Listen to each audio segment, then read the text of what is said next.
Assalamualaikum warahmatullahi wabarakatuh. Selamat datang kembali di channel Mukhtalifun Alwan.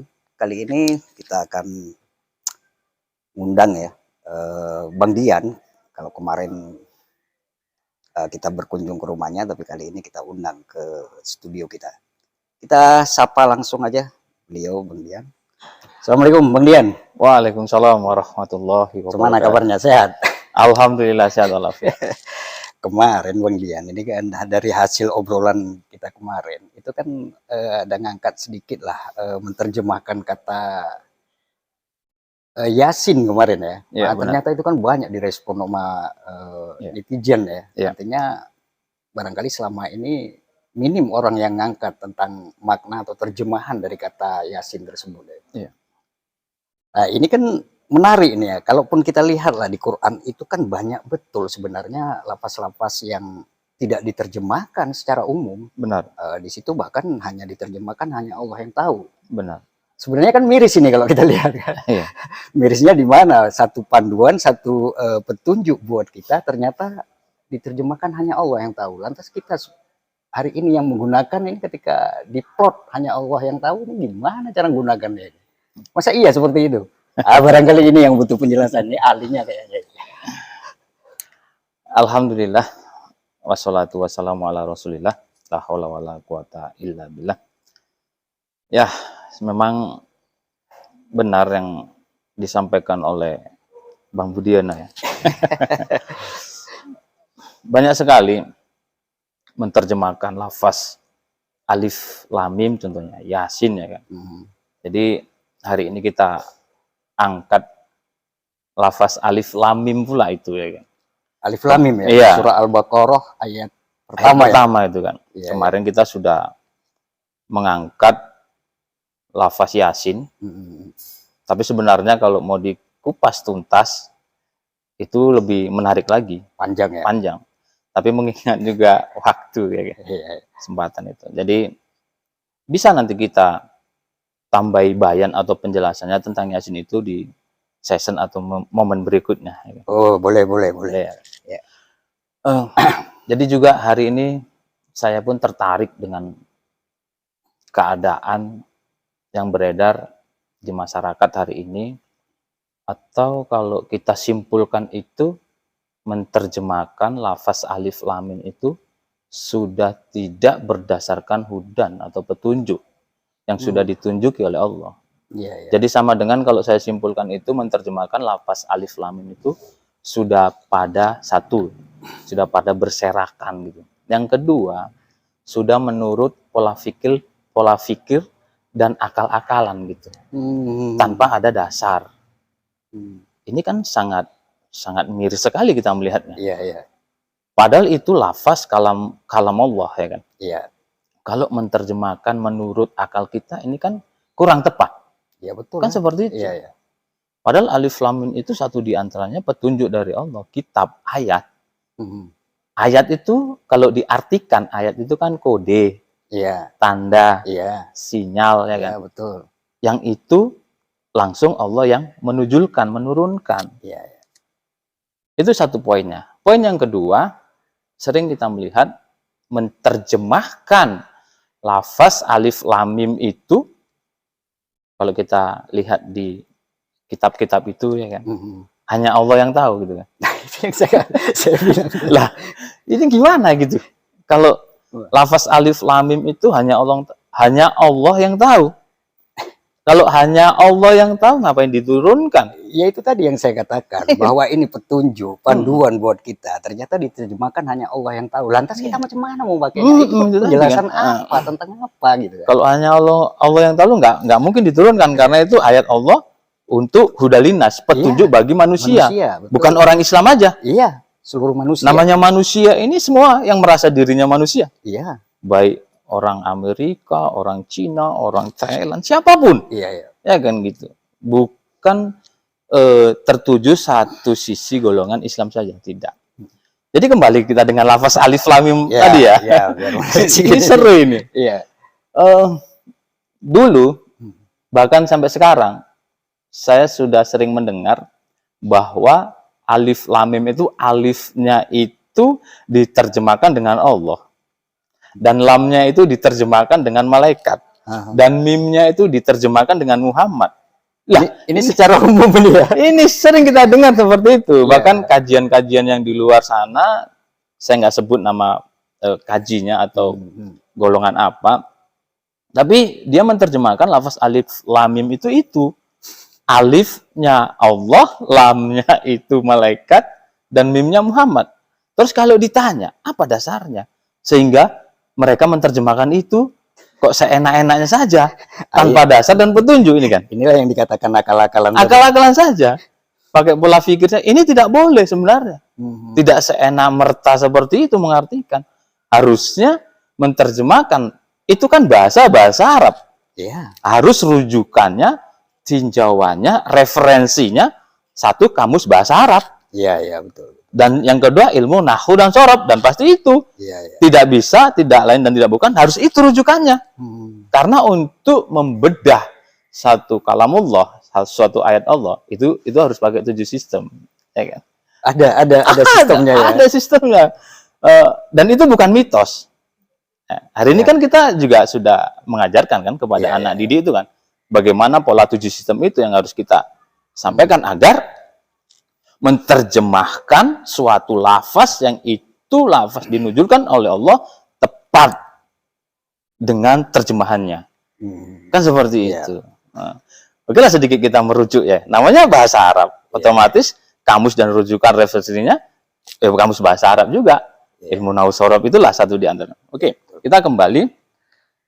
Alif itu bisa diterjemahkan aku kalau secara arti. Iya, betul. Karena itu huruf alif itu huruf yang mampu berdiri sendiri dan bisa mempunyai arti. Kan seperti itu.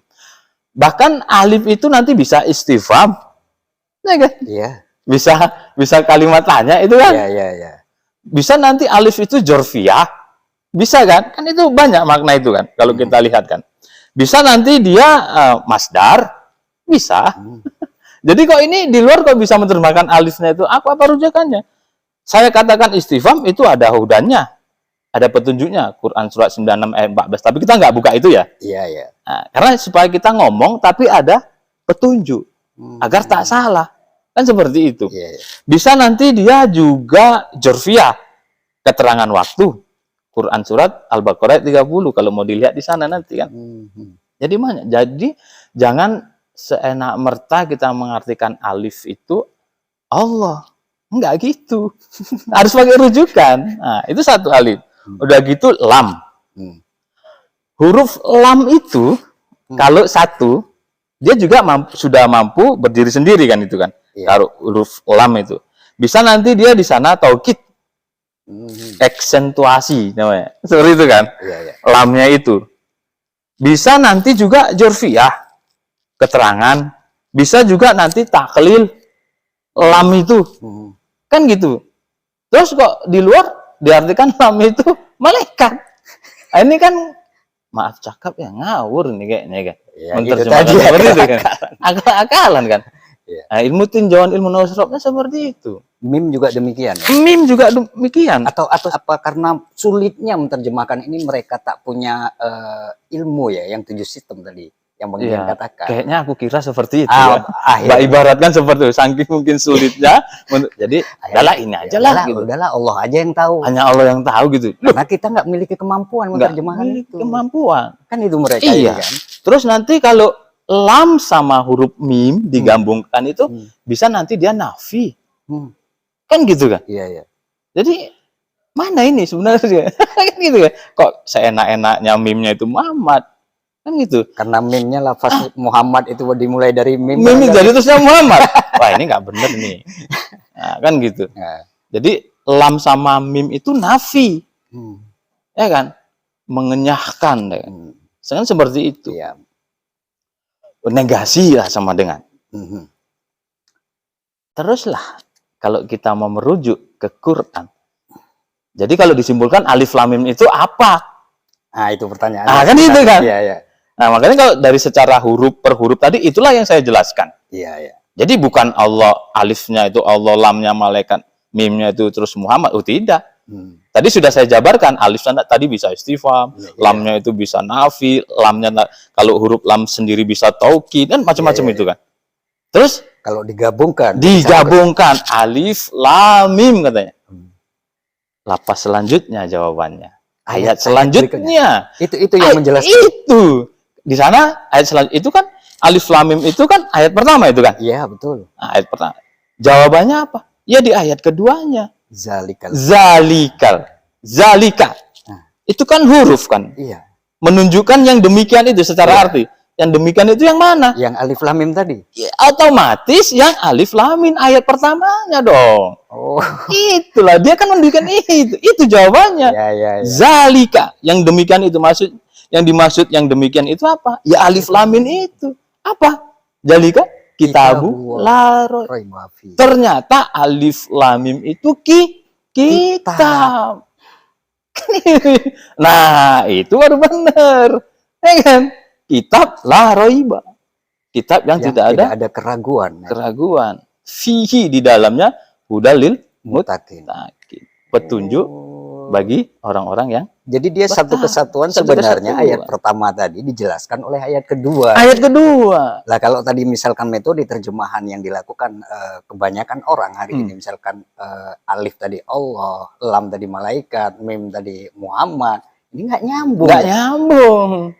Karena jelas zalika itu kalimat tunjuk itu kan. Iya. Ya kan? Kalimat nunjuk yang mana? Nunjuk ayat yang satu tadi, alif lam mim tadi. Apa itu alif lam mim? Oh, ternyata alif lam mim itu kitab. Nah, Baru pantasan lah. Kitabnya pasti kitabullah langsung. Kitabullah Al-Qur'an. Pantaslah hari ini kebanyakan dari kita nggak paham-paham bahwa disuruh ternyata alif lam mim itu kode. Ternyata alif lam mim itu sinyal, tanda. Ya kan? Ternyata Allah sudah memberikan kode dengan huruf itu. Iya. Kitab loh, kitabullah loh. Yaitu Al-Qur'an. Iya. Huda, hidayah. Iya. Petunjuk bagi orang yang mutakin itu kan. Mutakin, ya, Iya, orang bertakwa. Padahal orang bertakwa itu dekat di sisi Allah. Iya, betul. Seperti itu. Jadi kalau kita lihat hari ini sangat miris sih menerjemahkan itu. Terus menerjemahkan hidayah itu kadang hudal itu kan kata-kata hidayah itu kan. Iya. Hidayah, dal sama ya. Iya. Hidayah. Banyak hari ini orang, saya belum dapat hidayah. Loh, hidayah sudah diturunkan. Quran itulah hidayah. Iya. Terkadang kita kan masih miris mendengar orang hari ini, Aku belum dapat hidayah. Loh, itu hidayah. Pantas dia nggak ngerti alif lam mim itu, bahwa alif lam mim itulah kitab. Kitab itu apa? Hidayah. Apa artinya hidayah? Petunjuk, pembimbing, pedoman, pengendali. Jadi kalau kita artikanlah secara lafaz, petunjuk sama level paling bawah sebenarnya itu, Pak. Kalau kita memahami petunjuk itu. Iya, betul. Sama kayak anak, nah ini makan, nah ini minum. Ditunjuki, masih ditunjuki, berarti levelisasinya itu masih paling dasar. Seperti anak-anak. Nah, ini makan ya. Nah, ini ongkosnya ya. Nah, jangan ke sana nanti. Jangan ke sana. Masuk paret. Itulah levelisasi yang terbawa mengartikan hidayah itu dengan petunjuk. Salah, tidak salah. Tidak salah. Tapi harusnya kita kan harus, itulah kata Allah kata Muhammad kan, hadisnya seperti itu kan, selalu perbaiki amal kan. Itulah amal yang soleh, memperbaiki amal agar lebih baik, agar amal kita tidak sama dengan hari ini. Makna selanjutnya tadi. Jadi petunjuk. Makna selanjutnya petunjuk yang paling atas saja lah, nanti lama itu kan. Wah, ya kan. Jadi levelisasi makna hidayah yang paling tertinggi itu adalah pengendali. Pantaslah hari ini kalau ditanya, kita dikendalikan oleh apa? Bahkan uang bisa mengendalikan kita. Betul. Bahkan hawa itu, keinginan nafsu bisa mengendalikan kita. Dan jangan lupa istri juga bisa mengendalikan kita. Nah, ini kan miris kan? Miris sekali nih Pak. Ya, kalau kita lihat, ya kan? Hari ini hidup kita dikendalikan oleh apa? Ya kan? Tadi seperti katakan Bapak, istri pun mampu. Iya. Uang mampu. Bahkan pekerjaan hawa, pun mampu. Pekerjaan sawat. Pekerjaan terkadang membawa kita kenar, bisa. Bisa. Jadwal harusnya sholat, Iya. harusnya kita ibadah, dipakai untuk kerja.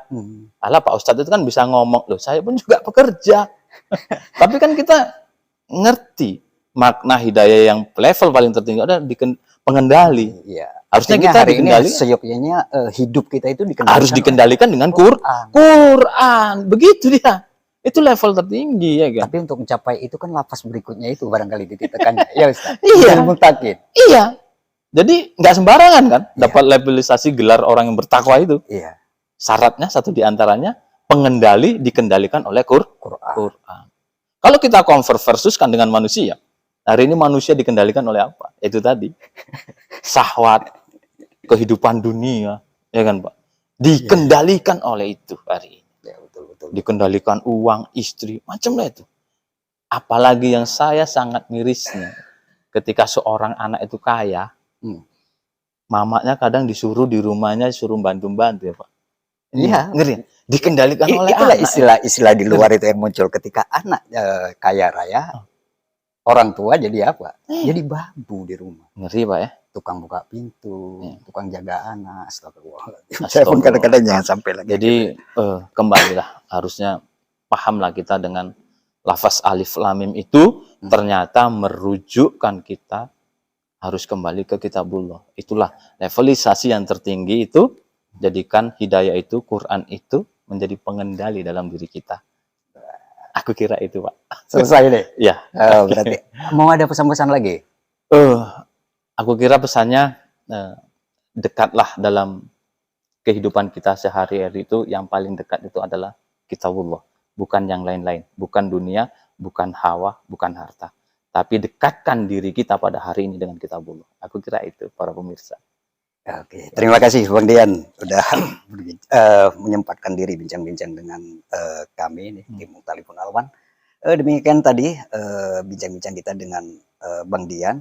Nantikan lagi barangkali kalau yang ingin tahu ya tentang beberapa ayat yang tidak diterjemahkan di Al-Quran, banyak saya kira di Quran itu, nanti kapan-kapan kita undang lagi Bang Diannya.